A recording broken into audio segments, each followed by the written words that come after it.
Bonjour à tous, on est heureux aujourd'hui avec Yvan, le pasteur Yvan Carluère, de vous accueillir à MLK chez vous et Momentum en ligne. On croit qu'on va vivre encore une matinée magnifique. Je crois vraiment que ça va être un message qui va vous bénir, vous encourager. Pensez déjà à liker la vidéo, non pas que ça puisse faire du bien à notre ego, mais vraiment ça permet qu'elle puisse être sur le fil d'actualité et bénir un maximum de gens. Alors aujourd'hui, il y a encore ce mix entre toute la production, les artistes de l'église Momentum et de l'église MLK. On voudrait effectivement remercier les personnes qui ont travaillé pour que ce culte soit possible. Il y a plus de 20 techniciens, c'est plus de 600 heures de travail en commun. Alors je peux vous dire que la qualité va être au rendez-vous. Et il y a une chose qui fait la différence, c'est la présence de Jésus. La présence du Saint-Esprit, il est là ici, il est là devant votre écran et il est là pour vous. Et c'est juste extraordinaire dans cette histoire. On voit des personnes, quand Jésus est très populaire, qui viennent le voir parce qu'ils veulent voir la star, mais Jésus aime ceux qui reconnaissent leur tare. Et c'est pour cela que ce message, oui, c'est vrai qu'on le travaille dans la douleur, mais c'est dans nos fragilités. Et je veux juste que le Saint-Esprit vous donne un mot, quoi. Je crois qu'ils vont être bénis. Je crois que nous allons être bénis ensemble, les amis. Nous allons être encouragés ce matin. N'hésitez pas à aller au-delà de tous vos préjugés, au-delà de ce qui vous limite, et puis commencez juste à louer. S'il y a quelqu'un qui dépasse tous nos préjugés, toutes nos boîtes, tous nos carcans, c'est Dieu, et on va lui rendre hommage.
Je vivrai pour la gloire d'un seul nom. Je vivrai pour la gloire d'un seul nom, Jésus. À jamais ma victoire porte un nom, Jésus. Oh, oh, oh.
ton combat.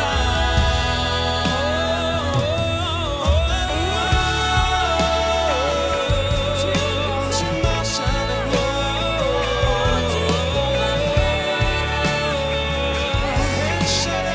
Tu combats chez moi,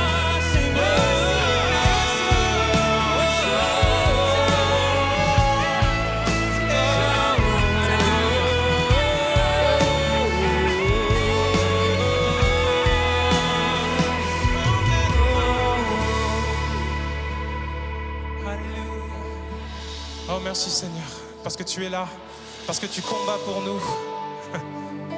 Et on veut simplement t'adorer maintenant en ce lieu. Là où tu es, tu peux élever simplement tes mains vers lui et l'adorer. Quel que soit l'endroit où tu te trouves, il est là, avec toi. Sa présence maintenant t'envahit. Alors que tu le loues et l'adores, il vient s'asseoir, siéger au milieu de tes louanges, au milieu de nos louanges. tu es là, présent parmi nous. Et je t'adore, oui je t'adore. Oui tu es là, agissant parmi nous, je le crois. Et je t'adore, je t'adore. Tu ferais un chemin au Père des miracles, tu tiens tes promesses, lumière dans les ténèbres, mon Dieu, c'est ce que tu es. Alléluia. Tu ferais un chemin au Père des miracles, tu tiens tes promesses, lumière dans les ténèbres, mon Dieu, c'est ce que tu es.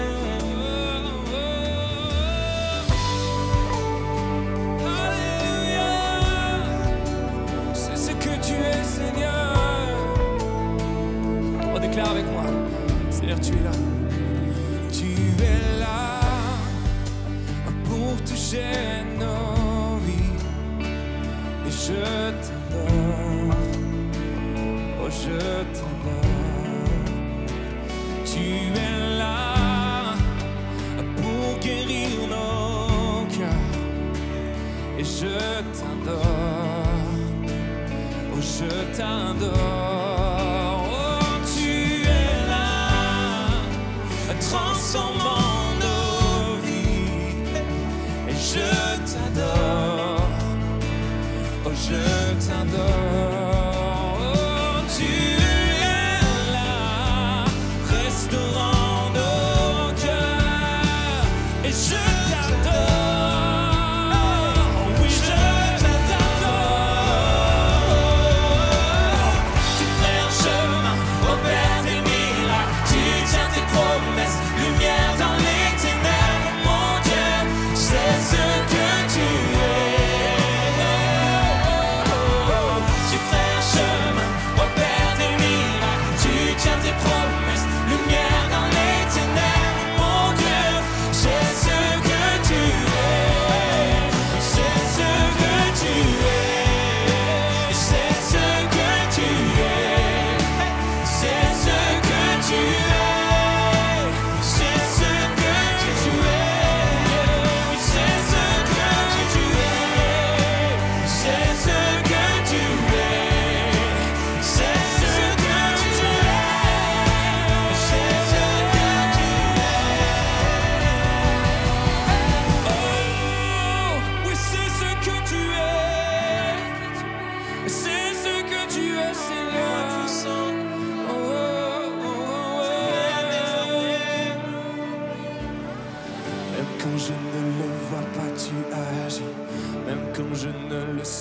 Tu agis, tu ne t'arrêtes jamais.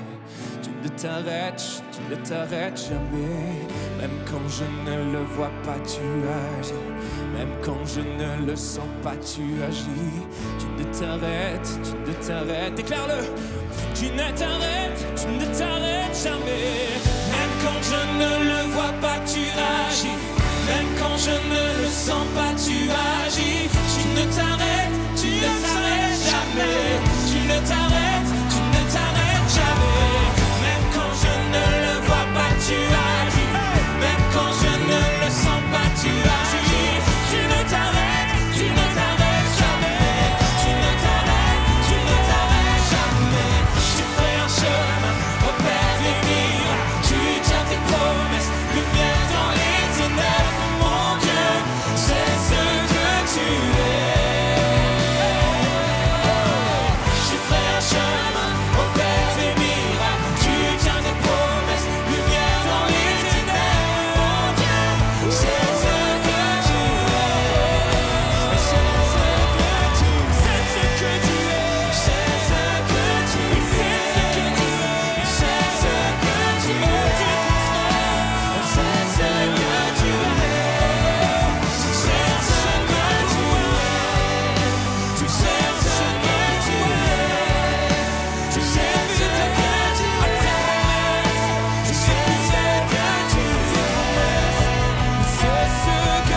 que tu es, Seigneur. Tu es là, Seigneur. Tu es là, Seigneur.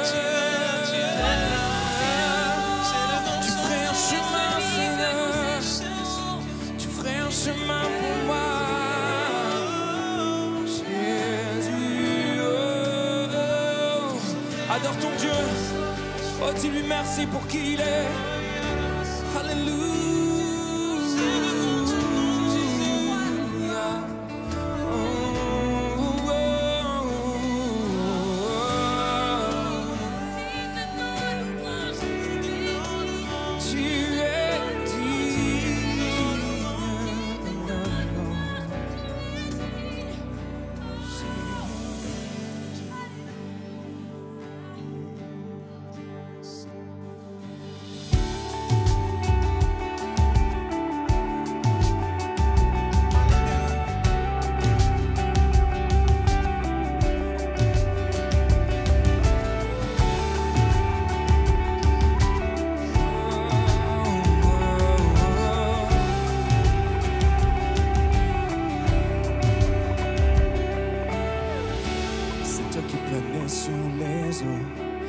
Avant le début des temps, d'un mot tu as fondé la terre, Dieu tout-puissant.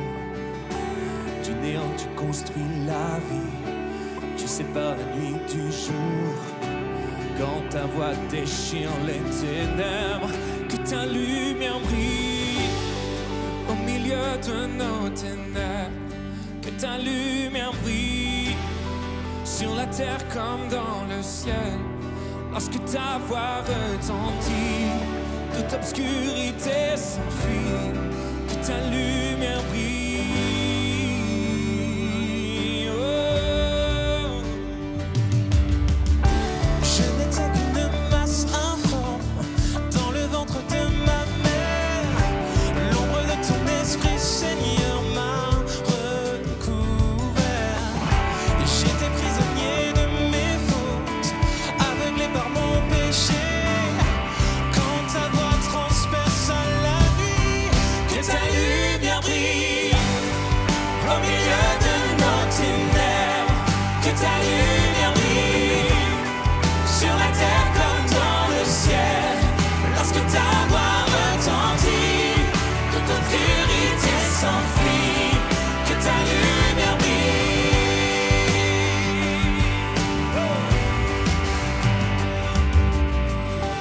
L'ombre de la mort triomphait, les ténèbres avaient gagné. La lumière du monde s'éteignait dans le tombeau. Mais comme le plus brillant soleil, le Fils de Dieu s'est levé. Quand ta voix fit trembler la terre, que ta lumière brille au milieu de nos ténèbres, que ta lumière brille sur la terre comme dans le ciel. Lorsque ta voix retentit, toute obscurité s'enfuit, que ta lumière fais briller sur nous la lumière de ta face, fais briller sur nous l'éclat de ton visage, fais briller sur nous ta gloire, ô Éternel, ta parole dans nos bouches disperse les ténèbres.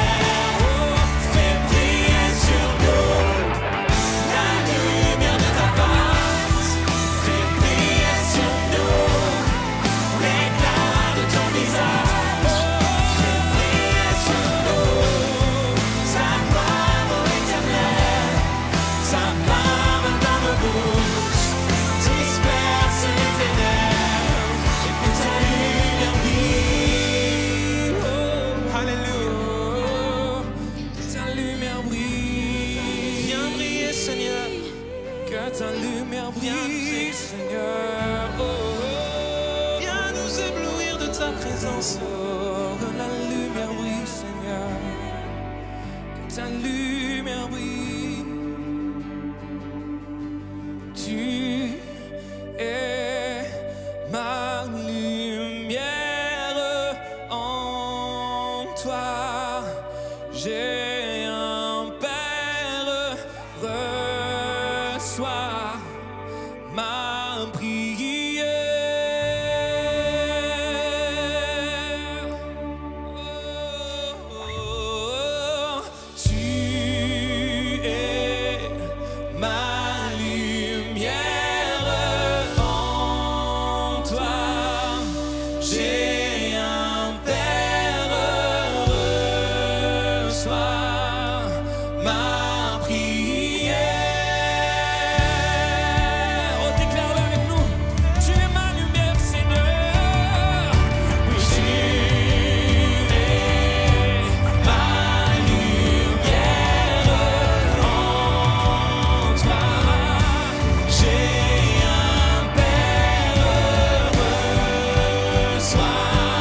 Seigneur, je suis là à tes pieds.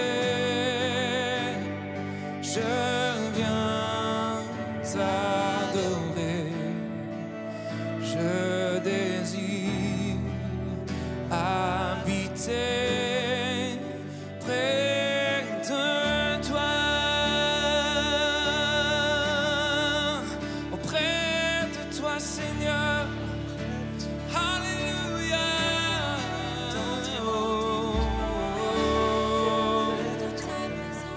Ta présence, tu es digne. Tu es digne, Seigneur.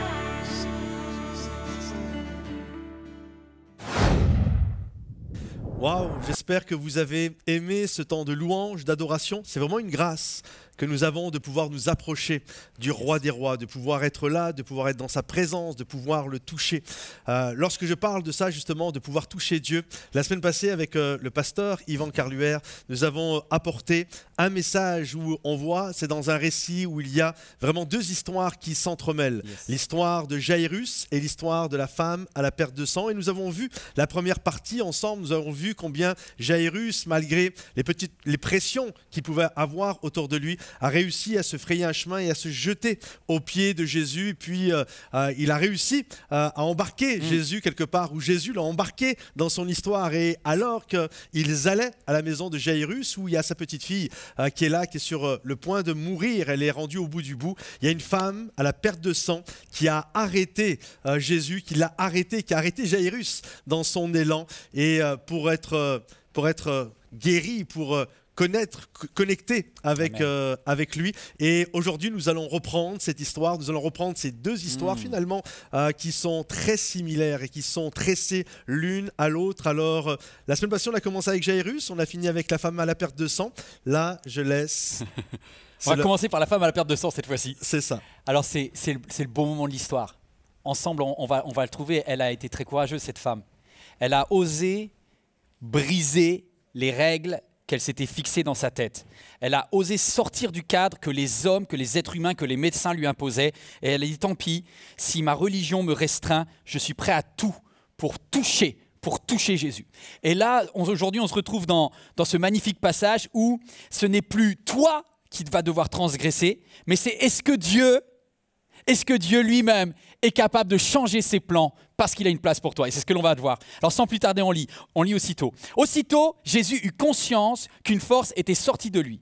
Il se retourna dans la foule et il demanda, « Qui a touché mes vêtements ?» Ses disciples lui dirent, « Tu vois la foule qui te presse de tous côtés et toi tu te demandes, « Qui m'a touché ?»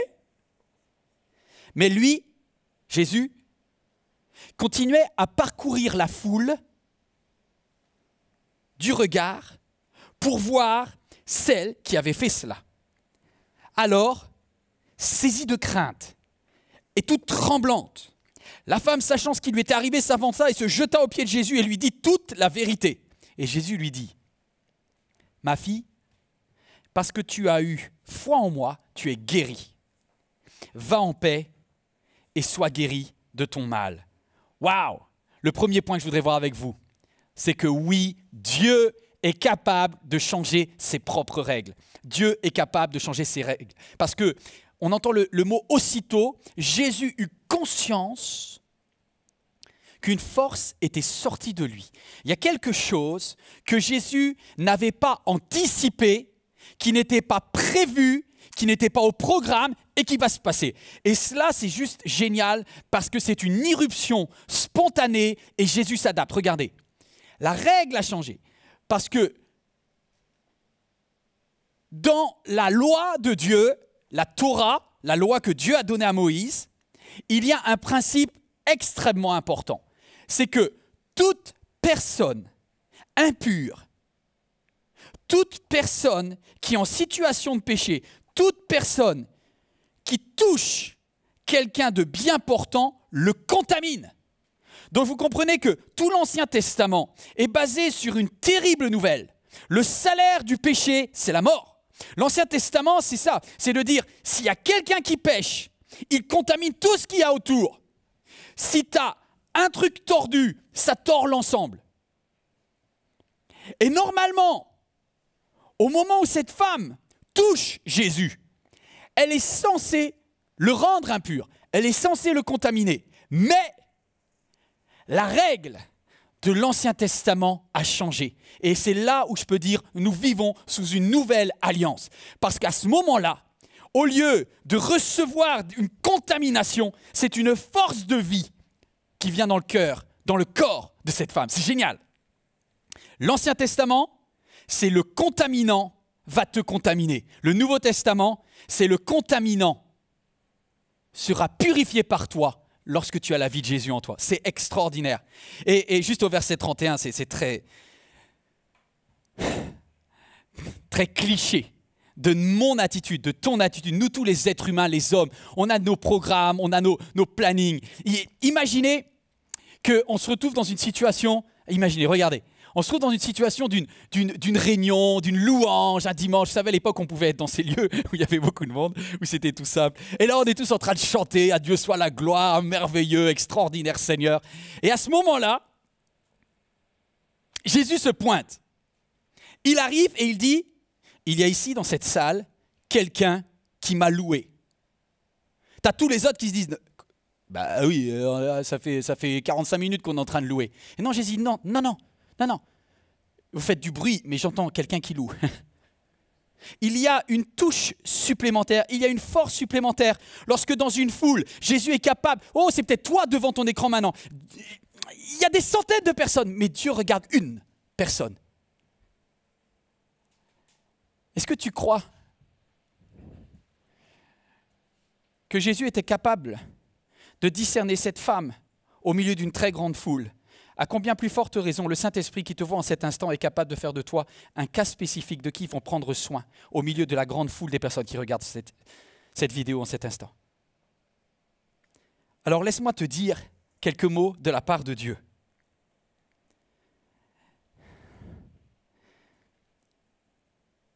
Les êtres humains vont répondre très vite et vont faire des réponses toutes faites parce qu'ils ont leur cadre. Et ils n'en ont rien à faire de cette femme et ils ne la connaissent même pas. Et donc, toute interruption de leur programme est pénible. Et lorsque Jésus dit « Eh, il s'est passé quelque chose, quelqu'un m'a touché », aucun d'entre eux n'a conscience de ce qui s'est passé. Mais Dieu, lui, est en train de chercher à savoir, non pas seulement qui a bénéficié de cette force, mais de connecter avec ton regard. Deuxième point, parce que les règles de Dieu qui ont changé sont l'amour et la foi. Ça paraît très simple ce que je suis en train de te dire. L'amour et la foi, tu le sais depuis toujours. Non, je voudrais t'amener quelque part parce que ce qui se passe dans le Nouveau Testament est quelque chose d'extraordinaire. Je suis en train de parler à quelqu'un qui a besoin de comprendre qu'il faut que tu arrêtes d'avoir peur d'être sali. Parce que lorsque tu as le Saint-Esprit en toi, c'est toi qui sanctifies tes collègues. Je suis en train de parler à quelqu'un qui a peur d'aller dans un lieu parce que tu sais que le péché est autour. Et tu dis, je ne peux pas me mettre là-bas, je vais me salir. Et le Saint-Esprit te dit, celui qui est en toi est plus grand que celui qui est dans le monde. Et c'est cela, la règle. Lorsque tu réalises la puissance du Saint-Esprit sur toi, l'amour et la foi qui sont en toi sont plus forts que tout ce que le péché essaye de contaminer. Dieu te cherche du regard et il le cherche, il cherche une. C'est pas toi, c'est pas elle, c'est pas lui, c'est pas elle, c'est pas lui. Et les disciples disent, mais qu'est-ce qu'il nous fait? Qu'est-ce qu'il nous fait, Jésus? Mais qu'est-ce qu'il nous fait? Et c'est comme si pendant ce temps de gêne, il ne se passe plus rien, Jésus n'avance plus, il te laisse un tic-tac, tic-tac. Pendant combien de temps tu vas rester caché lorsque le Saint-Esprit est en train de te chercher? Et cette femme, pendant ce moment-là, pour tout le monde c'est très long, mais pour elle c'est très court. Parce qu'elle est en train de se dire, j'assume ou pas, j'assume ou pas. Je voudrais dire quelque chose en tant qu'homme. Je parle en tant que mâle. Souvent les hommes ont une grosse voix, mais lorsqu'il s'agit de confesser des péchés ou de confesser des faiblesses, ils ont beaucoup de mal. Et je dois admirer cette femme qui, elle, va lâcher le morceau. Et quand elle va lâcher le morceau, elle va tout lâcher. Il dit, elle vint saisie de crainte, parce que quand tu confesses, tu n'es jamais fier, saisie de crainte, toute tremblante, sachant ce qui lui était arrivé, elle s'avança et elle ne dit pas à Jésus une demi-vérité. Elle aurait pu dire, j'avais un problème physique, j'étais pas... Elle va tout balancer. Et lorsqu'elle va parler de son problème de perte de sang, à ce moment-là, tous les machos et tous ceux qui sont les spécialistes de la loi, ils font « Ouh ! J'espère qu'elle ne m'a pas touché.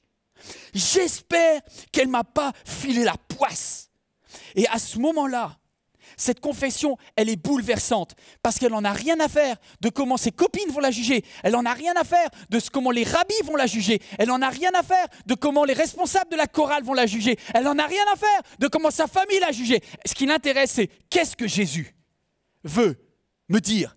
Qu'est-ce qu'il veut me dire? Parce qu'elle a déjà eu sa guérison, mais elle est prête à aller plus loin. Est-ce qu'il y a quelqu'un qui, devant son écran, afin d'aller plus loin, de ne pas se limiter un moment aux petites bénédictions de Dieu, mais dire Dieu, jusqu'à ce que tu m'aies complètement béni, non seulement mon corps, mais mon âme, jusqu'à ce que tu m'aies guéri intégralement, je reste et je veux communier avec toi, je veux m'accrocher à Dieu. Et elle reste, elle n'a pas fui, elle a assumé, elle est juste géniale cette femme. À ce moment-là, au moment où elle dit, ça fait 12 ans que je suis impure. Et aujourd'hui, je suis venu dans un endroit interdit. J'ai touché quelqu'un que je n'ai pas le droit de toucher. Mais je crois que je suis guéri. Je suis sûr que les religieux à ce moment-là se sont éloignés. Vous savez pourquoi? Parce que les spécialistes de la Torah vont dire « ce miracle est un miracle illégal ». Est-ce que ça vous est déjà arrivé de vivre quelque chose de merveilleux que Dieu a fait dans votre vie, mais quand vous le racontez aux autres, ils disent « ah, pas bon ». Garde précieusement ce que tu as reçu de Jésus, même si les autres ne te comprennent pas. Et c'est très bon parce que cette femme-là, elle n'en a rien à faire du qu'en dira-t-on. Ce qu'elle préfère par-dessus tout, et je m'adresse à toi, est-ce que tu préfères par-dessus tout connecter avec Jésus plutôt que de sauver ta réputation devant les hommes? Il y a des moments où c'est destructeur de ton image, mais ça vaut la peine de payer le prix. Et le jour où les miracles ne sont plus perturbants dans une église, c'est souvent qu'il n'y a plus de miracles du tout. Le jour où nos cultes, nos réunions, nos temps de prière sont tellement clean, c'est souvent parce qu'il ne se passe plus rien et qu'on ne laisse plus la place au miraculeux et au fait que Dieu a la possibilité de changer notre programme, de changer nos règles, de changer notre façon de faire. Je voudrais vous dire une dernière chose. La nouvelle alliance, c'est accepter que le paradigme, la norme, la loi, elle a changé. Vous n'êtes plus sous la loi. Vous n'êtes plus sous les interdits. Lorsque des jeunes chrétiens me demandent « Pasteur, qu'est-ce que je dois faire? Est-ce que j'ai le droit de faire ceci? Est-ce que j'ai le droit de faire cela ?» Je dis une chose. Tu lis ta Bible, et ça c'est formidable. Mais la Bible est un livre inspiré de Dieu, c'est un texte écrit. Mais la Bible, qui est la parole de Dieu, a sans cesse besoin d'être visitée par l'Esprit. Tu dois demander Saint-Esprit, aide-moi à la comprendre. Parce que si tu lis ta Bible comme un religieux, tu en feras un livre de loi où le Saint-Esprit n'aura plus la place de briser, de casser ta monotonie et tes routines religieuses. Et c'est juste extraordinaire. Les pharisiens ne supportaient pas, les spécialistes de la loi ne supportaient pas les miracles de Jésus. Parce que les miracles de Jésus mettaient par terre toute leur façon de faire. Et d'ailleurs, c'est un de mes versets préférés. Avant de vous quitter et de laisser la place au pasteur Patrice Martorano, je voudrais juste vous laisser ce verset. Dans le livre de Matthieu, quand Jésus a fait un miracle, et que tout le monde le critique parce qu'il ne fait pas des miracles qui soient acceptables. Jésus leur dit, « Ah, si vous aviez compris le sens de cette parole, ce qui me fait plaisir, dit Dieu, c'est l'amour sincère et la bonté, et non pas les sacrifices. » Est-ce que tu comprends que ce qui touche le cœur de Dieu, c'est même pas les sacrifices de la loi et des règles et tous les interdits. Tu ne vas pas arriver au ciel en disant « Dieu, voici ton fils qui vient. j'ai été super dans tel domaine. Regarde, j'ai fait tant d'heures de prière, j'ai fait tant d'heures de consécration, j'ai jeûné plusieurs fois, j'ai fait ceci. Laisse tout ça de côté. Ce qui touche le cœur de Dieu, c'est l'amour sincère, la bonté que tu auras manifesté avec lui et que tu auras manifesté envers ceux qu'il appelle ses amis, les plus petits. C'est cela, à l'amour que vous aurez les uns pour les autres. L'objectif de Dieu, c'est toi. Wow. L'objectif de Dieu, c'est pas la loi. L'objectif de Dieu, c'est pas ce que tu as le droit de manger ou ce que tu n'as pas le droit de manger. L'objectif de Dieu, c'est pas le fait que tu as le droit d'aller là ou de ne pas devoir aller là. L'objectif de Dieu, c'est toi, c'est ta connexion. Et le dernier verset qu'il dit, c'est Jésus lui dit, ma fille. Et il y en a qui auraient dit, la dame là, qui a du sang. Non, il dit ma fille. Il y a plein d'amour. C'est le moteur de Dieu, c'est l'amour. Le moteur de Dieu, c'est l'amour. Et il lui dit, ta foi t'a guéri. C'est génial. Quand tu comprends comment fonctionne Dieu, je vous quitte là-dessus. Dieu fonctionne. Son moteur, c'est l'amour. Et le carburant qui fait agir la main de Dieu, c'est la foi. Et quand elle met sa foi en action, ça marche. Je voudrais juste que ça s'affiche. L'objectif de Dieu, la Torah, parce que la Torah en hébreu, c'était la cible, c'était ce qui est en mouvement. C'est vers où Dieu va. Dieu va vers toi. Tu es l'objectif de Dieu. Parce que tu as eu une foi en moi. Ouh, elle est guérie. Et imaginez. À ce moment-là, Jésus lui dit, tu es guérie. Ma fille là, t'es guérie. Et la dame, je ne sais pas si vous imaginez, il y a 12 ans qui se sont mis à l'envers. Elle retrouve tout son statut, la madame. Là, les gens se disent, mais en fait, si elle est guérie, vous savez, elle avait sa fameuse robe Chanel là. Et là, elle dit, waouh. En fait, j'ai tout gagné. Avec Jésus, j'ai tout gagné. Et là, mais elle est légère quand elle part. Et elle s'avance, imaginez la foule. Et là, elle dit, hey, vous avez plus besoin de vous éloigner de moi, hein, je suis guéri. Yes. Et elle marche. Et Patrice, comment il va Jairus? Parce que moi, ma madame, elle est au taquet, elle est heureuse. Ben, Jairus, il était content, il allait bien, puis tu l'as arrêté dans son élan. Pardon. Enfin, la dame à la perte de sang, vous vous souvenez, la semaine passée, alors que Jairus s'est jeté aux pieds de Jésus et son désir était d'amener Jésus avec lui pour que Jésus aille dans sa maison où sa fille était rendue à l'extrémité.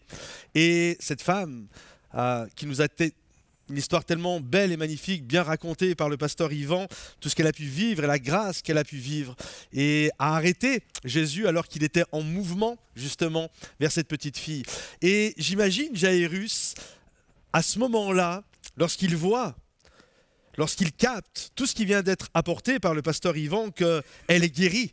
Elle est guérie de son mal, celle qui avait été malade depuis 12 ans. Lui, sa petite fille, est quasiment en même temps, c'est une petite fille de 12 ans. Et là, certainement que Jairus est dans la joie. Waouh, c'est extraordinaire. Mais qu'est-ce que j'ai bien fait d'aller chercher Jésus? Je ne me suis pas trompé. Jésus est celui qui guérit les malades. Il y a une joie, il y a une excitation, il y a une ferveur. La foi est au taquet. Sa foi vient justement d'être augmentée par la guérison de cette femme à la perte de sang. Il est vraiment dans un état de joie intense. Waouh, qu'est-ce que j'ai bien fait d'aller chercher. Let's go, c'est parti. Viens Jésus, après avoir guéri cette femme, maintenant c'est le moment d'aller guérir ma petite fille. Et alors qu'ils sont en chemin, qu'ils se mettent en mouvement, il y a un homme qui va venir apporter une nouvelle.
Quelle terrible nouvelle vient d'apprendre Jaïrus. Il était venu chercher Jésus pour que Jésus puisse venir dans sa maison pour guérir sa petite fille. Et là, une terrible nouvelle arrive. Un homme le rejoint et lui dit « Mais pourquoi tu importunes Jésus? Ta fille est morte. » Et là, Jaïrus, le pont de la foi, le pont de l'espoir sur lequel il était en train de marcher, vient littéralement de s'effondrer. Son cœur est en lambeaux et je l'imagine avec 1001 questions, des questions que nous-mêmes nous pouvons nous poser. À quoi ça sert d'aller chercher Jésus? À quoi ça sert de prier Jésus? À quoi ça sert jour après jour de mettre ma foi en Jésus? Puis cette femme, à cette perte de sang, là, franchement, ça faisait 12 ans qu'elle était malade. Elle ne pouvait pas rester malade 1 heure de plus. 1 heure serait tellement changé des choses pour moi. Ma fille serait sauvée. Pourquoi? Le Seigneur, finalement, je viens le chercher, puis il fait passer des gens qui sont venus après. Il les fait passer avant moi. Et là, tout le pont sur lequel il était en train de marcher, tout ça vient de s'effondrer. C'est vrai, finalement, ce que ce serviteur, avec cette parole de mort, ta fille est morte, c'est vrai, finalement, ce qu'il me dit. N'importune plus Jésus. Ça ne sert à rien. Ça ne sert à rien d'aller vers Jésus. Ça ne sert à rien, finalement, de prier Jésus. Son cœur est en lambeaux. Son cœur de papa vient d'exploser en 1000 morceaux. Comme peut-être ce matin, ton cœur à toi est explosé en 1000 morceaux. Le pont sur lequel tu marchais, qui devait t'amener dans les plans et les projets que Dieu a pour toi, dans des promesses magnifiques, tout ça vient de s'effondrer. Mais écoutez cette parole pleine d'espoir que Jésus va lui dire. Jésus voit ce messager de mort qui est venu briser la foi de Jaïrus. Et regardez ce que Jésus va lui dire. Mais Jésus entendit ces paroles. Il dit au chef de la synagogue, cette parole tellement puissante, écoutez les amis, « Ne crains pas, crois seulement. » Ne crains pas, crois seulement. Crois que je suis capable de métamorphoser les choses. Crois que je suis un Dieu qui amène la vie, que les choses peuvent basculer de la mort à la vie. Ne crains pas, crois, continue. Littéralement, le mot croyance, c'est une histoire de confiance. Continue, Jaïrus. Même si tu vois que tout est en 1000 morceaux, même si tu vois des morceaux de ta vie de tous les côtés, ne crains pas. Continue à me faire confiance. Continue de marcher avec moi parce que je suis avec toi dans ton malheur. Je suis l'ombre de ta main droite. Et ensemble, on va continuer de cheminer. J'aimerais vous dire ceci, mes amis. Avec Jésus, il y a toujours de l'espoir. Avec Jésus, il y a toujours de l'espoir. Vous savez ce qu'est la foi ? La foi, c'est une ferme assurance des choses qu'on espère. C'est ça la foi. C'est littéralement, quand il n'y a plus d'espérance, il n'y a plus de foi. Pourquoi ce matin vous étiez là, vous êtes connectés, vous louez, vous adorez Jésus? Pourquoi? Parce que vous avez cette espérance que Jésus est ressuscité. Et parce que vous avez foi en cette parole. Vous espérez tellement à cela, cette espérance céleste, que ça nourrit votre foi. Et je crois vraiment à cela. Et le Seigneur voit que l'espérance de cet homme a été brisée en 1000 morceaux, qu'il est en train de marcher, ça fait mal, ça craque de tous les côtés. Et Jésus lui dit non, continue d'avoir la foi, crois seulement. Aie cet espoir. Vous savez, l'ennemi, écoutez bien, l'ennemi fait tout pour détruire votre foi. L'ennemi fait tout pour détruire votre espérance. La dernière fois, je méditais sur cette notion de pourquoi Pharaon a-t-il voulu tuer tous les bébés? Vous savez, il y avait cette notion que le peuple hébreu croyait qu'un libérateur allait arriver. Et puis ça va être ce fameux Moïse. Mais Pharaon, j'ai l'impression, je pensais tout le temps, Pharaon a eu peur, il avait peur d'un Moïse. Alors, c'est pour ça il a voulu tuer tous les bébés. Mais je méditais là-dessus, je me suis dit non, en fait, je ne peux pas croire que l'homme le plus puissant du monde, qui avait une armée juste incroyable, avait peur d'un bébé. Vous savez de quoi Pharaon avait peur? Il avait peur de l'espérance que suscitait cet enfant au milieu du peuple. Et il s'est dit, ce peuple croit tellement, ça nourrit tellement leur espérance, donc ça nourrit tellement leur foi. Et la pensée était simple, je vais tuer les bébés, comme ça, en les tuant, leur espérance, en même temps que les bébés vont mourir, l'espoir va mourir, leur foi va mourir, et je vais pouvoir continuer à les dominer. Et l'ennemi a toujours cette notion. Il veut tuer à travers ces paroles de moi. Ta foi, ta fille est morte. Arrête d'importuner Jésus.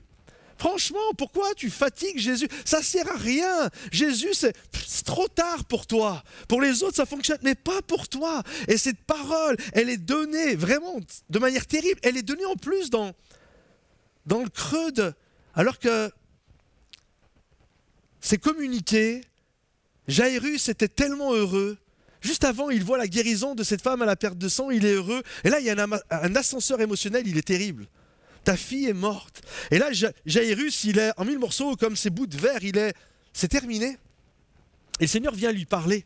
Il dit, tu sais, ne crains pas, crois seulement. Et cette parole, elle est vraiment donnée dans le creux de la vague. Et je pense que, ok, je l'entends, et des moments, tu peux entendre même cette parole qui est communiquée ce matin, mais tu es tellement brisé que tu l'entends, mais tu es tellement KO debout. Tu as pris un uppercut. Tu es tellement KO debout par toutes les mauvaises nouvelles et tout ce que tu vis que, ok, je l'entends, mais là, je suis quand même pas mal KO. C'est quand même pas mal compliqué. Si tu savais tout ce que je vis, tout ce qu'on m'a dit, vous savez, comprenez ceci. Personne ne frappe plus fort que la vie. On va tous recevoir des coups dans la vie. Et je crois vraiment que la capacité d'un homme, la force d'une personne ne réside pas tant à donner des coups, mais à savoir les encaisser. Et même quand on se retrouve en 1000 morceaux, complètement brisés, la force d'un homme, la force d'une femme, la force de celui qui entend la parole de Jésus communiquer, c'est de se relever et de se mettre en mouvement. Parce que je crois que Jésus est là. Depuis le début, il est là pour nous aider à cheminer, même quand tout est sombre autour de nous, même quand le pont sur lequel je marchais vient de s'effondrer. J'ai l'assurance que jamais Dieu ne délaisse qui se confie en lui. Il garde ton départ et il garde ton arrivée. Il est l'ombre de ta main droite. Il marche à tes côtés. Lorsque Jésus était sur le bois de la croix, il a pris notre péché pour que nous puissions être justice de Dieu. Sur la croix, il a pris nos maladies. Sur la croix, il a pris toute angoisse. Il a pris toutes les choses, les meurtrissures que nous pouvions vivre afin que nous puissions connaître la restauration. Sur la croix, il a dit « J'ai soif » afin que nous n'ayons plus jamais soif. Sur la croix, il a dit « Père » pourquoi m'as-tu abandonné? Pour que nous, dans les moments où tout est sombre et tout est brisé, nous ne soyons plus jamais seuls. Pour que nous ne soyons plus des orphelins, mais des enfants du Père. Jésus sur la croix a tout pris. La Bible nous dit qu'il a dépouillé toutes les dominations sataniques. Je crois qu'une par une, il a pris les médailles que le diable, que l'ennemi avait réussi à mettre sur le torse. Et une par une, il lui les a arrachées. Tu étais appelé un des fils de Dieu. Je suis le fils de Dieu. Tu étais appelé Lucifer, l'astre brillant. Je suis l'étoile du matin. Tu étais appelé le lion rugissant. Je suis le lion de la tribu de Juda.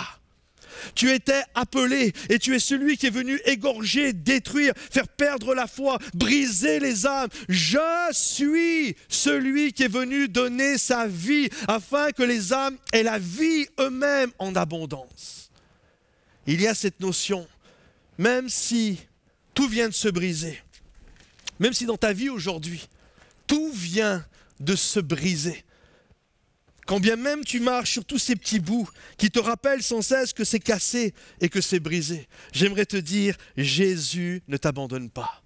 Il marche à tes côtés. Ton père et ta mère peuvent t'abandonner, mais lui t'a gravé sur la paume de ses mains. Il ne te laisse pas. Il est avec toi. Il est capable de renverser ce processus de mort. Comprenez ceci, Jésus voit plus loin que les hommes. Les hommes voient juste des morceaux, voient juste des choses brisées, mais Jésus voit plus loin que tout ça. Écoutez bien, il entra dans la maison. Imaginez, Jairus est là, ok, il a reçu cette parole de mort, Jésus lui dit, ne crains pas, crois seulement, let's go Jairus, on y va. Et là tu te dis, finalement c'est bon, il y a quelqu'un qui a balayé tous les petits morceaux qui sont là, Jésus a fait place neuve, et puis place nette, c'est top, et là maintenant ils vont aller à la maison. Et alors qu'ils arrivent, écoutez bien ce qui est dit, il entra dans la maison et dit, pourquoi ce tumulte? Pourquoi ces pleurs? L'enfant n'est pas morte, elle est seulement endormie. Ce que tu vois, ce que tu crois voir, ta perspective humaine est un leurre. Mais on se moqua de lui, on se moqua de Jésus, c'est fou, on s'est moqué de Jésus. Alors il fit sortir tout le monde, prit avec lui le père et la mère de l'enfant, ainsi que les disciples qui l'accompagnaient, et il entra dans la pièce où était l'enfant couché. C'est juste fou. Jésus arrive, il rentre dans la maison de Jairus. Et alors qu'il arrive, certainement qu'il y avait une petite cour, il y avait des pleureuses qui étaient là, et ça braillait dans tous les sens. « Oh, elle est morte, elle est morte, elle est morte !» Et Jésus est là, mais arrêtez de faire du bruit. Elle n'est pas morte, elle est juste endormie. C'est pas fini, il y a de l'espoir, je suis là, Jésus est dans la place, il y a de l'espoir. Et là, ils vont se moquer de lui. Et Jésus va faire quelque chose qui est tellement important, que nous sommes tellement appelés à faire. Il a fait du ménage. Il a dit, allez, tous ceux qui n'ont pas la foi, tous ceux qui ne croient pas que je suis capable de renverser le processus, sortez tous de là. J'aime vraiment cette notion. Yvan l'a apporté tout à l'heure, le pasteur Yvan Carluère l'a apporté vraiment dans cette notion de renverser le processus. Jésus renverse le processus. Lui, le pur, va contaminer les impurs de sa propre pureté. Lui, la vie, va contaminer la mort de sa propre vie. Et lorsque Jésus est là, ce qui semblait normal, ce qui semblait comme acquis à ce moment-là, tout est retourné, tout est renversé, tout ce qui est brisé, il y a comme un retour en arrière. Il ramène la vie là où il y avait la mort. Notre Dieu a cette capacité. Et il fait le ménage. Sortez, sortez, que tous ceux qui n'ont pas la foi, tous ces bruits, des moments où on est environné de bruit, les amis, c'est terrible. Terrible, terrible. Je me souviens, il y a des années de ça en arrière, j'étais pasteur stagiaire et un des premiers pasteurs avec qui j'ai travaillé, c'est le pasteur Éric Sellerier, qui a fondé le Top Chrétien, Connaître Dieu. Aujourd'hui, on est ensemble. Et je me souviens, il était donc jeune pasteur et moi, j'étais encore plus jeune pasteur que ça.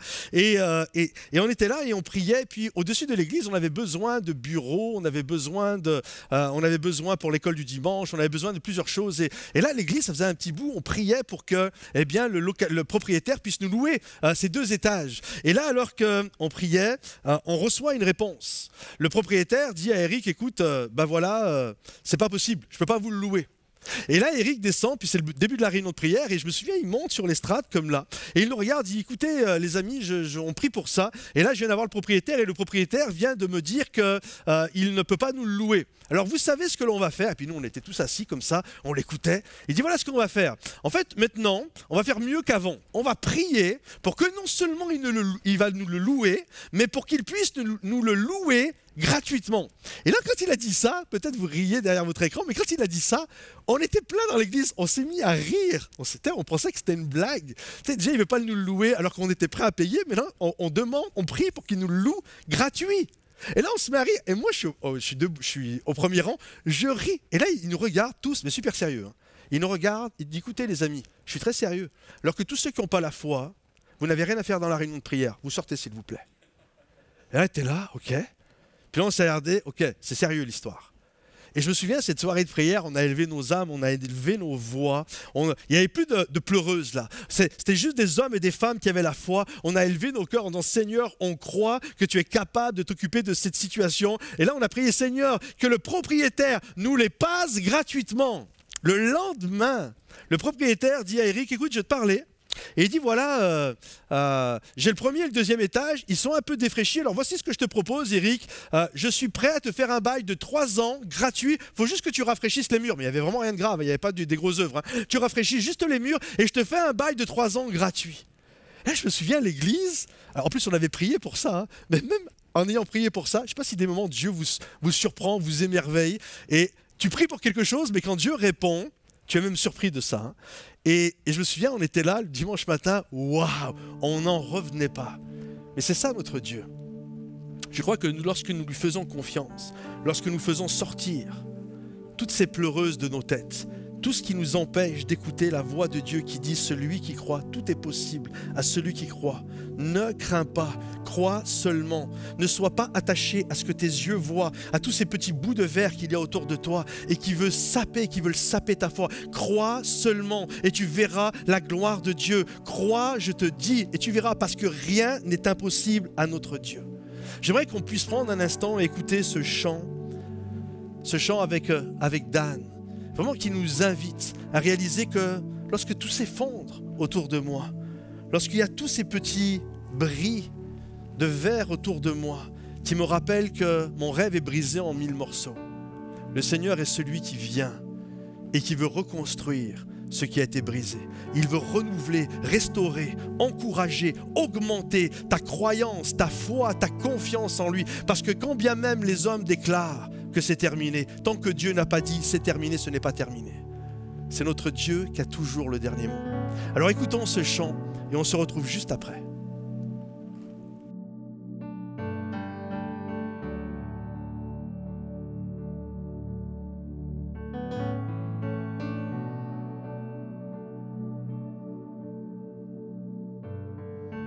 Quand s'effondre autour de moi mes rêves et mes espoirs, tu viens calmer mon âme.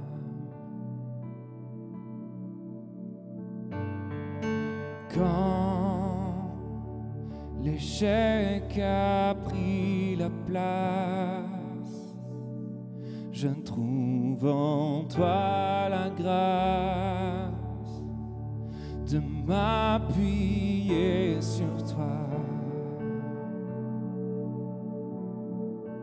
Et quand tu entends mon cri, ton cœur plein d'amour vient à mon secours et souffle en moi ta vie.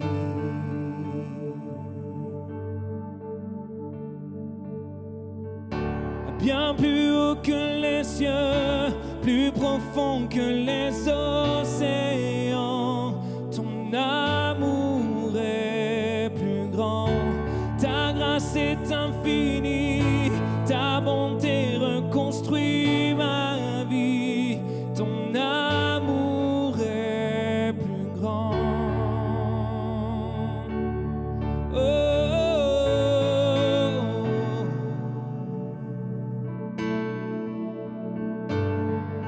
Si je perds pied sous l'épreuve, ta main saisit mon bras, tu as fermé mes pas. Oh, quand tu entends mon cri, ton cœur plein d'amour vient à mon secours et souffle en moi ta vie.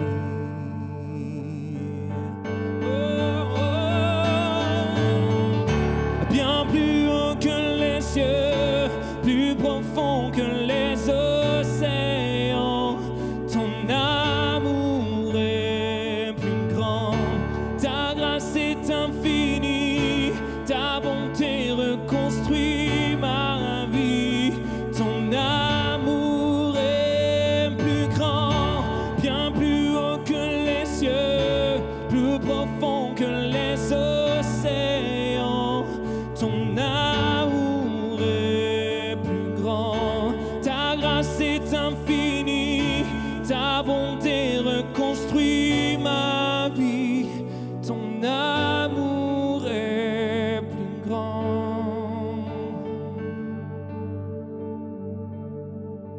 Oui, tu es avec moi, je ne craindrai rien. Oui, tu es avec moi, Seigneur. Tu es avec moi, je ne craindrai rien. Oui, tu es avec moi, Seigneur. Oh, tu es avec moi.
Ce chant inspire tellement la foi.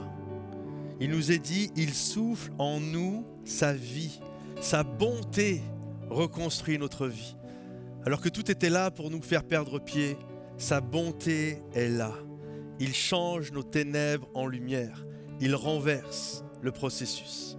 Regardez ce qu'il est dit.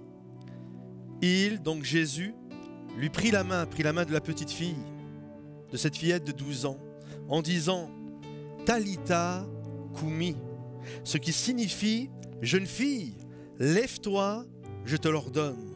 Aussitôt, la jeune fille se mit debout et marcha. Elle avait environ 12 ans. Quelle parole pleine d'espoir, quelle parole pleine de foi. Éveille-toi, jeune fille, éveille-toi. Toi qui étais rendu à l'article de la mort, lève-toi.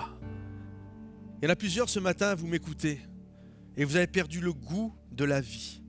Il y a eu des paroles de mort. Il y a eu des prophéties de mort. Peut-être pas quelqu'un qui est venu vous voir en vous disant « je te prophétise ceci, cela », mais des déclarations de mort sur votre vie. J'aimerais te dire aujourd'hui, n'écoute pas ces briseurs de vie, n'écoute pas ces paroles qui viennent empoisonner ton existence, mais écoute la parole de Jésus, celui qui souffle la vie en toi, celui qui rebâtit, qui te rebâtit.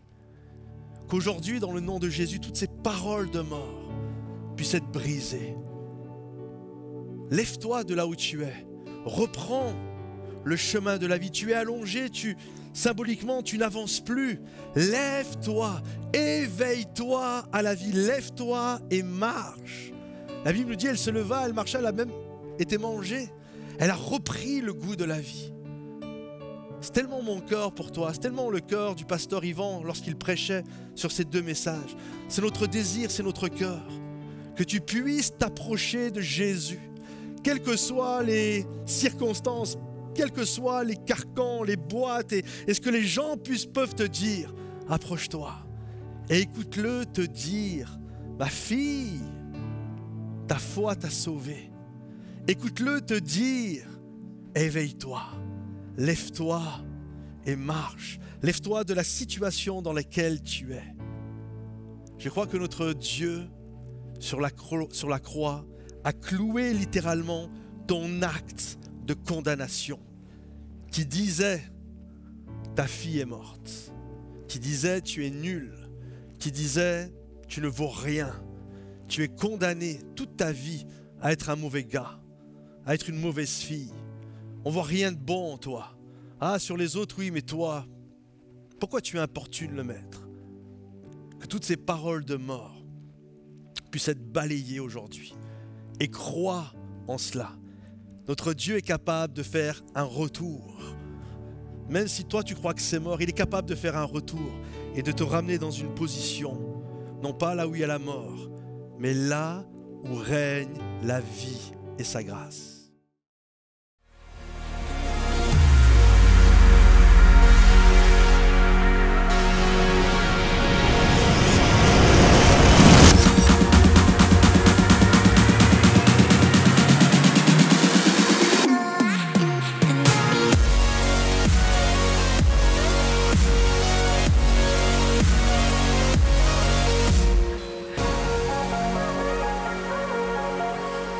On est tellement bénis et heureux, les amis, de savoir que notre Dieu est celui qui nous éveille à la vie. Il est celui qui nous ressuscite. Et avec Yvan, c'était vraiment notre cœur, Yvan. Ouais. C'était vraiment le cœur de pouvoir vous apporter des messages pour vous amener à vous frayer ce chemin pour arriver jusqu'à Jésus. Parce qu'il est celui qui renverse les processus. Et j'aimerais juste prendre un instant, Yvan, pour te remercier. L'idée vient d'Yvan, hein. On était au téléphone et il m'a dit que ça serait génial qu'on puisse faire... Mais le texte de la Bible vient de toi. Ok. et vraiment te remercier, Yvan, pour la vision de faire ces deux cultes ensemble. Merci à toi, merci pour qui tu es, vraiment, merci beaucoup. Merci pour ton épouse qui te prête pour que tu puisses être là aujourd'hui. Je sais que ça fait un petit bout que tu n'as pas vu tes enfants, tu travailles fort. Merci à tous ceux également de l'équipe d'MLK, à Eric et Rachel qui sont juste extraordinaire, faites un travail magnifique, à conducteurs de louanges, à les techniciens, à ceux qui ont pris soin de nous, qui nous ont fait à manger. Vous êtes juste magnifiques. Toute l'église Momentum, vraiment, à travers moi, vous applaudit. Et puis vraiment aussi, vous ne le savez pas, vous ne l'avez peut-être pas encore vu, mais j'ai eu l'occasion, Yvan m'a fait visiter le nouveau bâtiment de MLK 3 ou MLK Grand Paris, plus exactement. Vous n'êtes pas prêts, hein? C'est juste extraordinaire de voir ça. D'habitude, on voit ça aux États-Unis ou je ne sais où, et de voir ça en France, à Paris, de voir cette grâce de Dieu. De toute évidence, la main de Dieu est sur vous. Et vous êtes inspirant, vous êtes encourageant pour nous. On avance, on travaille fort également. Et merci pour qui vous êtes, merci pour ce que vous faites, merci pour ce que vous accomplissez. Vous êtes, comme ça a été prêché, vous êtes des gens qui éveillés, qui ressuscitent et qui montrent que des rêves qui pouvaient être morts, c'est possible, on peut le faire. Merci beaucoup. Je voudrais également t'honorer, Patrice, parce que ça fait des années, pour certains vous l'avez suivi au Top Chrétien avec la pensée du jour. Patrice, il sacrifie ses jours et ses nuits pour faire du bien à tous ceux qui ont besoin de courage. Et s'il y a un monsieur courage en francophonie, c'est toi. Ah, merci, t'es gentil. Merci. Voilà. Merci. Vous avez beaucoup de chance à Momentum. Beaucoup de chance. Soyez bénis. C'est réciproque, merci. On se retrouve dans quelques instants pour MLK+. Et tu vas nous poser des questions, c'est ça? C'est ça. Et on va se retrouver, MLK+, Talk Show, Momentum, et on va parler justement de ça, de ce qu'on a partagé, de tous ces blocages qui parfois, ces paroles de mort qui peuvent nous empêcher d'avancer, de vivre les plans et les projets que Dieu a pour nous. Alors on en parle dans quelques instants. Moi j'ai une petite question, Patrice, parce que je sais que toi tu n'aimes pas en parler, mais comment on peut faire pour bénir l'église Momentum financièrement? Comment on peut faire pour bénir l'église Momentum financièrement? Il y a monoffrande.fr, vous tapez monoffrande.fr et automatiquement vous arrivez sur notre page pour pouvoir donner, ou alors vous allez sur le site églisemomentum.com, mais sinon monoffrande.fr. Et vous, comment on fait? C'est improvisé mais c'est rigolo. Allez sur donc à l'église MLK, on peut bénir sur jeveudonner.fr. C'est très simple. On a choisi tous des choses faciles. Jeveudonner.fr. Vous pouvez être partenaire. C'est pour tous ceux qui veulent nous suivre sur le long terme en bénissant chaque mois. Et vous êtes partenaire. Vous bâtissez avec nous. On bâtit ensemble. C'est ça. C'est un beau projet. C'est beau ce moment d'unité. J'espère que vous appréciez ce moment d'unité. Donc merci d'être partenaire de ces églises qui font du bon boulot. On se retrouve avec Éric Dufour. Avec Éric Dufour. Allez, dans quelques instants. Heureux de se retrouver pour ce temps d'MLK+, de talk show, Momentum, de pouvoir partager, discuter. Et j'ai la joie d'avoir avec moi Éric Dufour et Yvan Carluer. Et justement, on va discuter de ce qu'on vient de partager sur cette notion de parfois il y a des barrières, on aimerait, on veut avancer, on veut, mais en même temps, il y a des gens qui, soit de manière malveillante, ou alors des moments, ils pensent qu'ils sont bienveillants, que c'est par amour et c'est pour notre bien, nous donnent des paroles qui peuvent nous empêcher d'avancer. Certainement que vous avez déjà connu ça. On l'a tous connu. Parfois, même, ça peut nous arriver d'en avoir donné également. Ouais. Et j'aimerais qu'on parle de ça parce que je crois qu'il y a plein de gens qui nous regardent. Il y a plein de gens qui nous écoutent et qui ont reçu des paroles de mort. Ont reçu des paroles qui les ont empêchés d'avancer. J'en ai reçu, vous en avez reçu, les amis. Et des moments, on peut avoir cette notion, les gens peuvent penser, ah mais c'est facile pour eux, quand on voit, ça fonctionne, le beau plateau, les lumières, YouTube, Insta, les gens voient les photos, donc, mais Insta c'est pas la vraie vie. Hein. Et il y a des choses, les blessures, on fait pas des photos dessus. Et des moments, il y a des complications, il y a des choses qu'on ne partage pas comme ça. Et j'aimerais vraiment que, justement, qu'on puisse en partager, discuter, parce que je crois que ça encourage aussi les gens de savoir qu'on a galéré. Non pas que les gens se réjouissent de nos galères, mais ils se disent « Ah ok, ça leur arrive aussi à eux. » Ils sont normaux. Ils sont normaux, quoi. Ah, toi aussi, t'as galéré. Et vous avez deux beaux ministères qui sont vraiment... qui ont un bel impact dans la francophonie. Et les gens voient ça. Mais je suis persuadé que derrière ce beau sourire qui fait craquer ton épouse, je suis persuadé que des moments, ça n'a pas été le grand sourire, et alors que tu devais être plein d'entrain, plein de désir de servir Dieu, certainement que tu as dû connaître des galères. Oui, c'est sûr. Et j'aimerais te dire que ça a été qu'une seule fois, mais non, ça a été des galères parfois à répétition. Et c'est vrai qu'il y a des moments avec Rachel, on s'est retrouvés assis sur le lit en train de pleurer, de se dire on va arrêter, quoi, parce qu'on ne va pas y arriver, c'est trop difficile, etc. Donc ça aussi, c'est la réalité du ministère. Hein.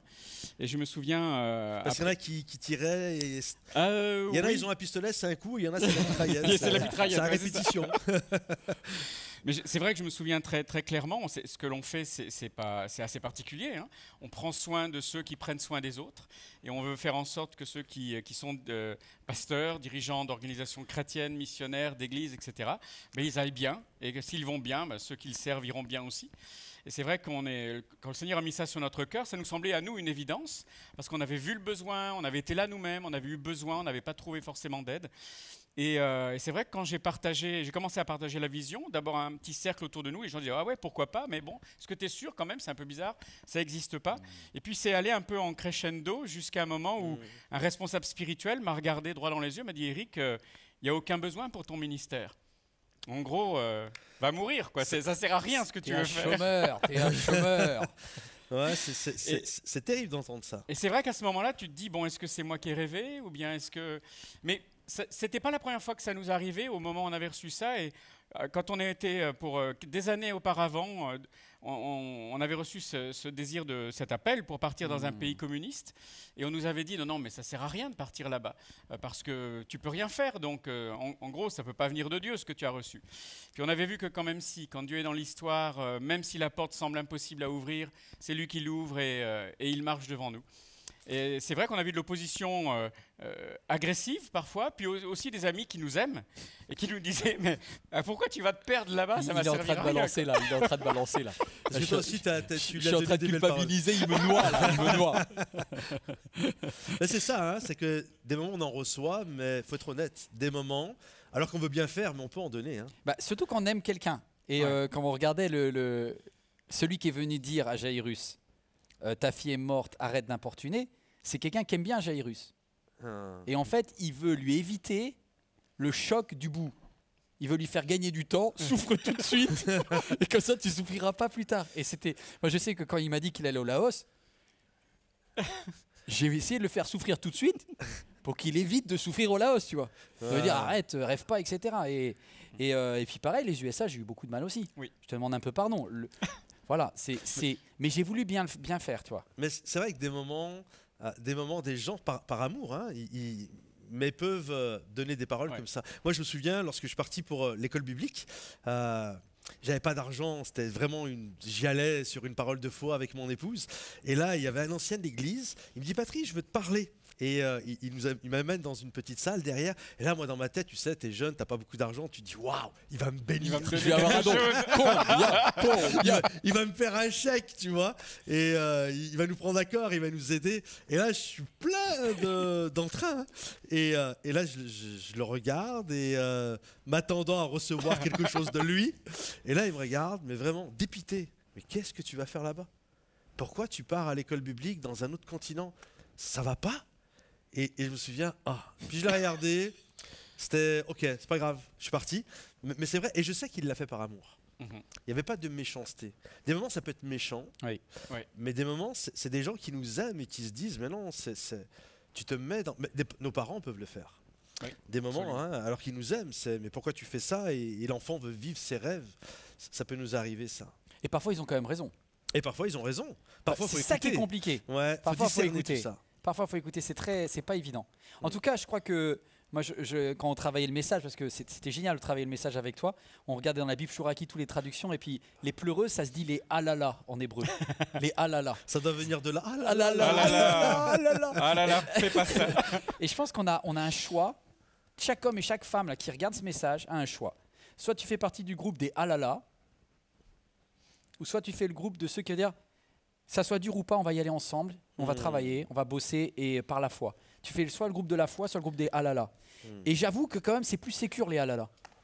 Bah, ils prennent, Allez, ah là là c'est ça, ils prennent pas de risque. Ils prennent pas de disent, risque. Si ça marche, oh bah écoutez, on s'était trompé. C'est une bonne nouvelle. C'est une bonne nouvelle. Puis si finalement ça marche pas, on vous l'avait On dit. vous l'avait dit. C'est tellement, c'est tellement ça. Je pense que pour ceux qui nous écoutent, ils se disent, mais alors comment on sait quoi? Je pense que c'est quasiment inévitable quand on veut servir Dieu qu'il y ait des départs difficiles, qu'il y ait des moments de doute. Et je pense qu'il faut bien dire une chose, c'est que la foi n'empêche pas le doute.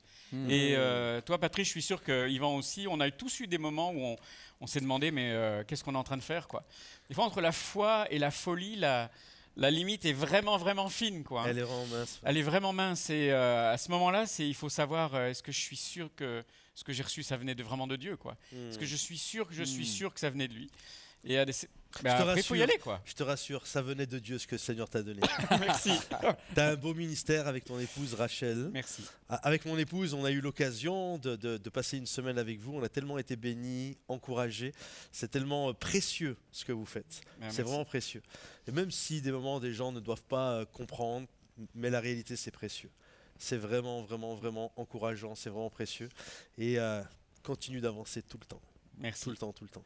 Je crois que c'est bon, ce petit grain de folie que Dieu peut mettre en nous. Et si on est convaincu que ça vient de lui, il faut y aller, quoi. On vit qu'une fois, il faut avancer avec. Ouais. Et on voit des choses extraordinaires. On voit Momentum, on voit MLK, on voit des choses extraordinaires. C'est ça, ça avance. On voit le Seigneur quand même qui... Ouais, puis il y aura des choses plus grandes après. Ouais. Moi, je souhaite qu'il y ait des jeunes qui nous regardent et qui disent ça, c'est juste le départ. Enfin, Amen. quand tu es allé Ouais. voir Claude Oud et tout ça au Canada et que tu as fait tes pas de foi, bah zut, on pensait que c'était pas possible en France. Et en fait, maintenant, il y a des choses encore impactantes qui arrivent et j'espère que certains vont nous dépasser. Moi, je me suis mis une leçon et je voudrais peut-être, c'est pour moi, c'est ma leçon, c'est justement après avoir dit des mauvaises paroles, j'essaye de m'améliorer avec les années. Et je pense que c'est la leçon de Gamaliel. Quand il y a quelqu'un qui vit un truc ou qui fait un pas de foi de malade et que tu comprends pas, tais-toi. Parce que Gamaliel, c'est ce qu'il a fait en fait. Quand les disciples ont commencé à faire des miracles, etc., et les pharisiens se disent ouais, c'est n'importe quoi, il se passe des trucs qu'on comprend pas. Au nom de Jésus, ils ont levé un gars et tout, c'est n'importe quoi, faut tout arrêter. Et il faut être des ah là là. Et Gamaliel, qui est l'ancien, il leur a dit si ça vient du Saint-Esprit, taisez-vous. Parce que si ça vient du Saint-Esprit, personne ne pourra l'arrêter. Donc je parle à une maman qui est en stress par rapport à un projet de son fils ou quelqu'un qui veut bien faire. Sois Gamaliel. En cas de doute, Gamaliel. Si c'est de Dieu, ça réussira. Mais ne donne pas une parole charnelle pour casser la foi de quelqu'un. En t'écoutant parler et en ayant vu le nouveau projet, le nouveau bâtiment, je me dis, parce que les gens, tout à l'heure je parlais d'Instagram, mais souvent les gens voient les belles photos sur Insta. Moi, des moments, à l'église, on fait des portes ouvertes. Et des gens qui viennent nous voir. Et je prends toujours 1 heure, voire 2 heures des moments, à expliquer les débuts quand j'ai repris l'église et puis qu'on a développé Momentum. Et les gens sont à milieu d'imaginer. Moi, j'ai eu des gens, l'église de manière générale était top, hein, mais je me souviens de réunions où on est une 50aine de bénévoles et puis moi, je suis là, tout heureux, je partage la vision. Et puis quelqu'un qui se lève, t'es un faux prophète, c'est super violent. Hein. T'es un faux prophète, t'es ceci, t'es cela. Et là, tu te fais agresser comme ça devant tout le monde. C'est public. Hein. Oui. Je ne sais pas si vous êtes déjà fait alpaguer en pleine prédication. Ah, puis maintenant, il y a Internet, ça marche très bien. Hein. Ça marche bien aussi, hein. Sur Internet, tu peux cartonner quelqu'un sans mettre ton nom. Hein. Tu as des sacrés commentaires. Ouais. Mais ça, les gens, à chaque fois que je leur dis, ils sont toujours surpris parce qu'ils voient les belles photos sur Insta. Ouais. Ils voient les jolis cultes sur YouTube, ils voient ça, ils voient ça. Et ils pensent que ça a toujours été simple. Mais des paroles de mort, on en a mangé quelques-unes. Ouais. Et on ne s'est pas laissé arrêter, même si parfois c'était dur. Hein. Même si parfois on peut se décourager. Tout à l'heure, tu disais, même, ça peut nous amener à douter. Parce qu'il y en a quelques-unes quand même qui peuvent être violentes. Et j'imagine, toi, un bâtiment comme ça, pour revenir à ce que je disais il y a quelques instants, mais tu as dû en avoir quelques-unes quand même. Je ne peux pas croire qu'un beau bâtiment comme ça soit passé sans qu'il n'y ait pas eu des gens qui t'aient dit... Non, les plus dures, c'est celles des frangins. C'est plus quelqu'un est spirituel et plus il se donne le droit, ou il pense recevoir de Dieu, le droit de te cartonner. Moi, j'ai eu des personnes qui m'ont écrit en disant... c'est quand même terrible de confondre une église avec une maison d'homosexuels. Parce que justement, je sais que ça peut choquer, parce que justement, comme il y aura des mariages, du coup, il y a des gens qui disent « Ouais, mais si un jour, il y a des homos qui viennent, ça veut dire qu'en fait, vous allez faire de la maison de l'Éternel, une caverne de voleurs, etc. » Et c'est des gens qui projettent plein de paroles de mort comme ça. Et il y a même un pasteur qui est venu me prendre à part en me disant « Est-ce que c'est vrai, Yvan ? que tu es devenu favorable au mariage gay, etc. Et je leur avais dit, waouh, mais d'où ça vient? Et en fait, c'est un bric-à-brac d'idées. Et tu vois, je pense à cette femme atteinte d'une perte de sang. Et moi, je lui ai répondu justement cette histoire à cet homme-là. J'ai dit, tu vois, en fait, toi, tu as peur que le péché, il contamine un lieu. C'est-à-dire que tu penses que tu veux me protéger, en fait. Mais tu n'as pas compris quelque chose. C'est que celui qui est en moi, le Saint-Esprit, celui qui est en toi et que tu ne réalises pas, en fait, n'est pas contaminable. Lorsque un chrétien est quelque part dans le Nouveau Testament, l'endroit dans lequel il est devient saint. Et c'est pour ça que je pense que Hillsong peut louer Bobino, et Bobino est saint quand Hillsong est dedans, peu importe ce qui se passe la semaine. Ouais. Et en fait, c'est la puissance du Nouveau Testament qu'on vient de prêcher là. C'est que beaucoup de paroles de mort, elles disparaissent lorsque tu réalises que la vie est plus contaminante que la mort. Et ça, c'est extra. Et donc, du coup, ouais, je dois leur dire, mais en fait, ta théologie, revoilà. Parce que le temple de Jérusalem, il n'a jamais réexisté depuis. Et on ne va pas faire un lieu qui est saint en tant que pierre. Par contre, là où je serai, je suis celle de la terre, lumière du monde, et je suis contaminant de vie. Voilà. Donc, j'ai rien à craindre. Je fais ce que je veux. En fait, on a une grande liberté quand on est chrétien. Parce que gardons notre cœur, et Dieu fait tout le reste. Et ça, c'est top. Très profond. Très bon. Non, c'est vrai.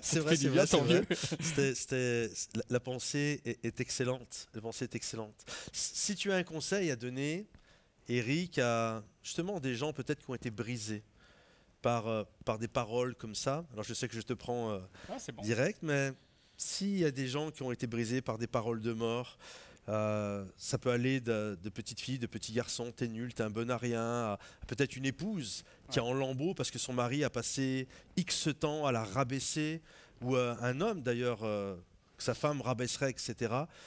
Vraiment, mitraillette de paroles de mort, etc. Ça serait quoi le conseil que tu pourrais donner? Que ta valeur ne dépend pas de ce que les autres pensent et disent de toi, quoi. Ta valeur dépend vraiment de ce que Dieu pense de toi et dit de toi. Et dans ces moments-là, moi je me dis, faites une liste de toutes les choses, de toutes les étiquettes qu'on vous a collées sur le front. T'es nul, t'y arriveras jamais, t'es minable, etc., etc. Et faites en face une liste des promesses qu'il y a et des paroles que Dieu a sur toi dans la Bible, dans tout ce que Jésus dit sur toi, comme cette merveilleuse parabole que l'on veut, pas parabole, l'histoire de Jairus et de cette femme atteinte de la perte de sang. Elle était rejetée, mais elle a trouvé la vie. Et Jésus lui dit, tu es ma fille, quoi. Et tu es ma fille, tu es mon fils. Et mets en face cette liste de promesses, de bénédictions. Puis quelque part, proclame-les à haute voix. Amen. Brûle l'autre liste et dis, je ne me laisserai plus jamais définir par ça. C'est pas qui je suis en Jésus. En Jésus, je suis une nouvelle création. Amen. Je suis complètement nouvelle. Et ce que les gens disent ne me définit pas. C'est ce que Jésus dit de moi qui me définit. Donc il y a vraiment toute une notion quand je t'entends, il y a vraiment quand même toute une notion d'identité, d'apprendre qui on est en Christ, cette nouvelle identité que l'on a avec cette nouvelle création. Je pense qu'on est beaucoup de croyants, et je m'inclus, je ne pense pas que ma course soit finie à ce niveau-là, à ne pas réaliser, on est sauvés, on a donné notre cœur à Jésus, il nous a rachetés, mais c'est qu'un point de départ. Et parfois, ça prend une vie à réaliser toute la richesse de l'identité nouvelle que l'on a en Jésus. Amen. Et plus on s'approche de Christ, c'est ce que Paul dit dans Colossiens, chapitre 3, plus je découvre Christ, plus je m'approche de lui, plus je découvre en fait qui je suis vraiment. Et qui je suis vraiment, c'est en Jésus. J'ai une nouvelle nature qui est la nature de Christ en moi. Donc c'est une marche qui se passe toute la vie avec des caps que l'on franchit, mais ne laisse plus les gens te définir par leurs mots. Même Satan ne peut pas définir, avec toute sa puissance, ne peut rien contre toi. Tu es une nouvelle création. Je me souviens, mais très rapidement, j'avais eu à 2 reprises un songe où Satan me disait, si tu pars au Laos, tu perdras ta famille, tu perdras ta vie, tu perdras ton ministère. Et c'était extrêmement puissant, mais à chaque fois, Jésus s'est imposé, il m'a dit non. Et à un moment donné, j'ai cru qu'il avait eu raison et il a eu tort sur toute la ligne. Il ne peut pas, même avec la puissance des ténèbres, ne peut pas te définir. Tu es en Jésus une nouvelle création. C'est vrai. Il faut réaliser quand même que Jésus, il était tellement conscient de qui il était dans le Père que lorsque ses amis, ses collègues d'enfance lui ont dit « Tu fais des miracles, mais tu les fais parce que Satan est à l'intérieur de toi. » Par Belzébul, tu l'as cité. Enfin, je vais dire, moi, à côté, j'ai pas pris grand-chose. Ils ont carrément dit, c'est Satan qui vient d'agir. Ils ont dit de Jésus qu'il était possédé. Il était possédé et que c'est Satan. Donc déjà, ça peut rassurer quelqu'un, là. T'es pas si contaminé que ça. Et quand bien même, on dirait que t'es contaminé et que tu sens très très mauvaises spirituellement, toutes ces paroles de mort, Jésus les a prises et il a pris jusqu'à t'es possédé. Et il leur a dit, c'est grave ce que vous dites les amis. Hein. Ouais. Il leur a dit, parce qu'il y a beaucoup de péchés qui seront pardonnés, mais quand il y a quelque chose que Dieu fait au travers de moi et que vous le mettez comme label, comme marque dessus, que soi-disant ça serait le diable qui l'ait fait, là vous risquez gros. C'est super intéressant. C'est super grave. Parce que c'est le péché qui n'est pas pardonné. Contre le Saint-Esprit. Et les gens peuvent se poser la question, mais alors finalement c'est quoi? Et puis contre le Saint-Esprit, mais c'est vraiment ce que tu viens de partager. Ouais. C'est vraiment d'attribuer au diable ce que le Saint-Esprit fait. Et C'est le pire des découragements, c'est le pire des ah là là. C'est lorsque quelqu'un qui est soi-disant, qui connaît Dieu, se pense inspiré de Dieu pour te dire ce que tu fais est démoniaque. Et si la personne prononce ça, en fait, elle prend un risque grave. C'est pour ça que Jésus dit, ne jugez pas, et vous ne serez pas jugés. Et faites gaffe, si vous jugez, vous serez jugé de la façon dont vous jugez les autres. Alors moi, plus en vieillissant là, Il vaut mieux me lire. Hein. je commence à me calmer. Quand il y a quelqu'un qui fait quelque chose que je ne comprends pas, je me calme maintenant. Je dis, Gamaliel. je ne sais pas si vous connaissez, alors c'est pas un chant chrétien, mais c'est un super vieux chant. Je suis tombé comme ça par hasard, mais en tout cas les anciens le connaissent. C'est un chant de Jean Gabin. Je sais. Puis à la fin de sa vie, il dit je sais que je ne savais pas. Je sais. Et c'est ça, plus on prend de l'âge et finalement, c'est ça, il y a des choses, et on est là avec nos certitudes de personnes de 20 ans et on pointe du doigt. Amen, le petit garçon que tu disais qui avait 7 ans, qui voulait... qui voulait révolutionner tout le monde. C'était quoi que tu avais fait à la petite fille Je lui ai arraché Ah un oui, bout tu lui avais d'oreille. enlevé C'est violent. Hein. Je l'ai sanctifié, quoi. À 7 ans, tu pensais tout connaître. Ouais, je pensais connaître. Et c'est ça, la réalité. Et des moments, il faut pardonner à des gens c'est aussi de le comprendre que nous, on a pu l'être. Ouais, on a été blessant, j'ai été blessant. On a été blessant et de comprendre que peut-être il y a des gens qui n'ont pas compris encore certaines choses et qui nous blessent. Et c'est là où finalement, nous-mêmes, on est appelés à exercer la miséricorde et l'amour. Et cette grâce pour les inspirer. Amen. Et On puis, peut prendre la les Sainte aimer. Seine ensemble? Avec plaisir. Avec vous également devant votre écran. Est-ce que vous acceptez de prendre la Sainte Seine avec nous? On est comme 3 amis là, tranquille. On est 3 amis. On a passé on a passé un bon moment. On a passé un bon moment. magnifique. Merci Patrice. Merci à ton équipe. Merci. À tout le monde. Merci Eric d'être venu. Pas de problème. Merci d'être venu. Prenons la Sainte Seine parce qu'à ceux-ci, tous connaîtront que vous êtes mes disciples par l'amour que vous avez les uns pour les autres. Dites du bien de ceux qui font des choses que vous ne comprenez pas et laissez-leur le bénéfice du doute parce que peut-être le risque spirituel qu'ils sont en train de prendre en fait vient de Dieu. Bénissez l'Église Momentum, bénissez les choses que vous ne comprenez pas ou les ministères un peu bizarres comme le tien. C'est jamais quelque chose de meilleur que ce que vous pouvez penser ou imaginer peut sortir de là. On prend la Sainte Seine ensemble? On la Avec prend. plaisir. Est-ce que Dan accepte de louer? C'est bon? Ouais. On va louer avec Dan. Prenez la Sainte Seine. Tu as tout donné pour moi, portant tous mes péchés à la croix. Ta grâce a dissous ma honte dans l'océan de ton amour sans fin. De tout mon cœur, j'offre tout, Seigneur. Trouvé en Christ, je vis en ton amour à jamais. De tout mon être, par ta grâce, je viens. La plus belle histoire d'amour est en toi, mon sauveur. Jésus, tout est en toi, Seigneur.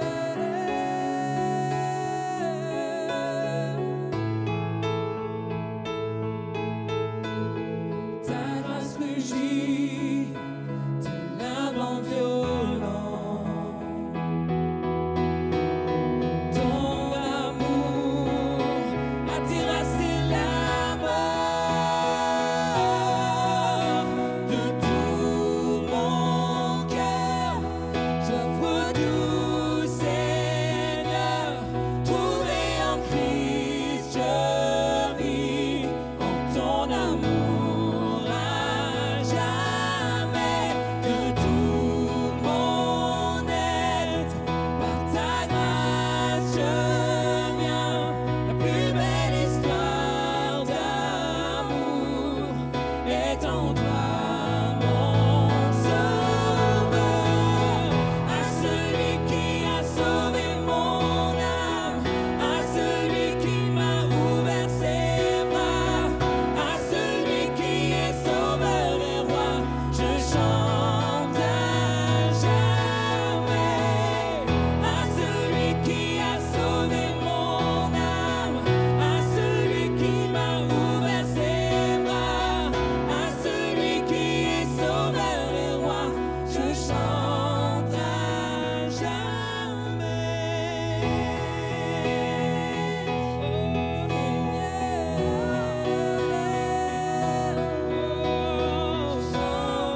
J'offre tout, Seigneur, trouvé en Christ, je vis ton amour à jamais de tout mon être.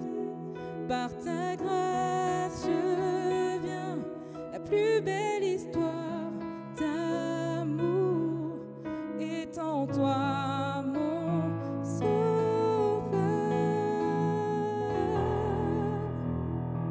Voilà, j'espère que vous avez été encouragés à travers ces témoignages, puis également à travers ces 2 dimanches qu'on vient de passer. Toutes les équipes mélangées, j'ai eu la joie de partager l'estrade avec Yvan, on a bâti un message ensemble.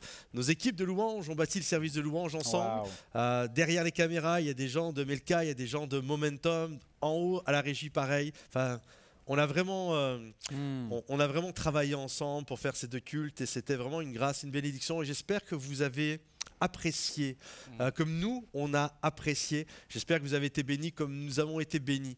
Et vraiment, merci encore à toute l'équipe.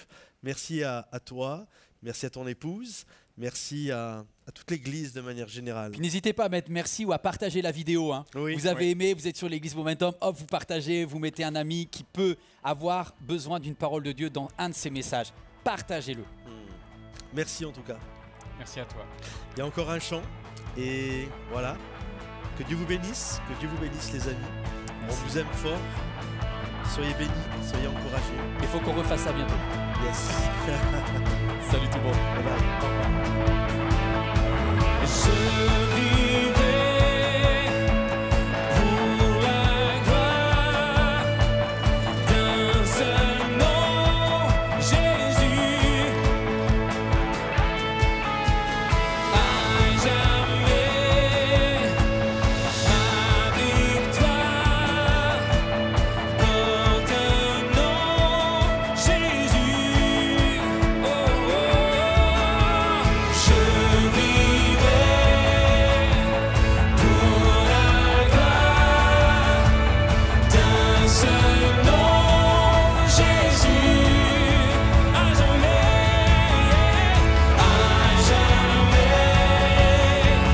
ma victoire porte un nom, Jésus.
Cette vidéo t'a parlé? Clique sur j'aime. N'oublie pas également de t'abonner et de déclencher les notifications. Si cette vidéo t'a touché, elle peut aussi faire du bien à ceux qui t'entourent. Prends 5 minutes pour la partager à un proche ou à un ami qui en aurait besoin.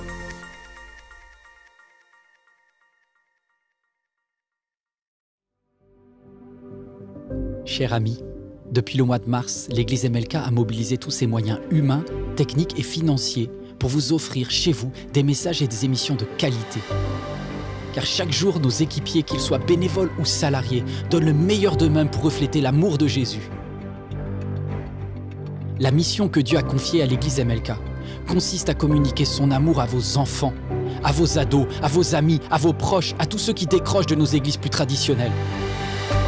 C'est vraiment cet amour qui nous a attirés. C'est surtout pendant le premier confinement au mois de mars que nous avons découvert les émissions pour enfants. Vraiment, ça nous a bénis. On a passé des bons moments en famille à regarder. Donc moi et mes 2 filles, on a regardé tous les mercredis pratiquement les émissions Email Kids. Et c'était vraiment une bénédiction pour moi ainsi que pour ma famille. autrement qu'avec le parler, on peut toucher aussi avec le visuel. C'est juste génial ce qu'MLK arrive à faire en adaptant son message. Dieu est dans cette maison tout le temps, certes, mais le dimanche matin, il est là plus. Nous ne pouvons pas réussir cette mission de reconnexion sans vous. Aidez-nous à les atteindre. Aujourd'hui, nous recherchons 3000 partenaires. 3000 partenaires qui choisissent de rejoindre financièrement ce travail en soutenant MLK à hauteur de 10 € ou plus chaque mois. Mon seul objectif est de donner une nouvelle chance à chaque personne qui risque de s'éloigner, qu'elle soit auprès ou au loin. Une chance de reconnecter personnellement avec Dieu. Aidez-nous. Devenez partenaire financier de MLK chez vous.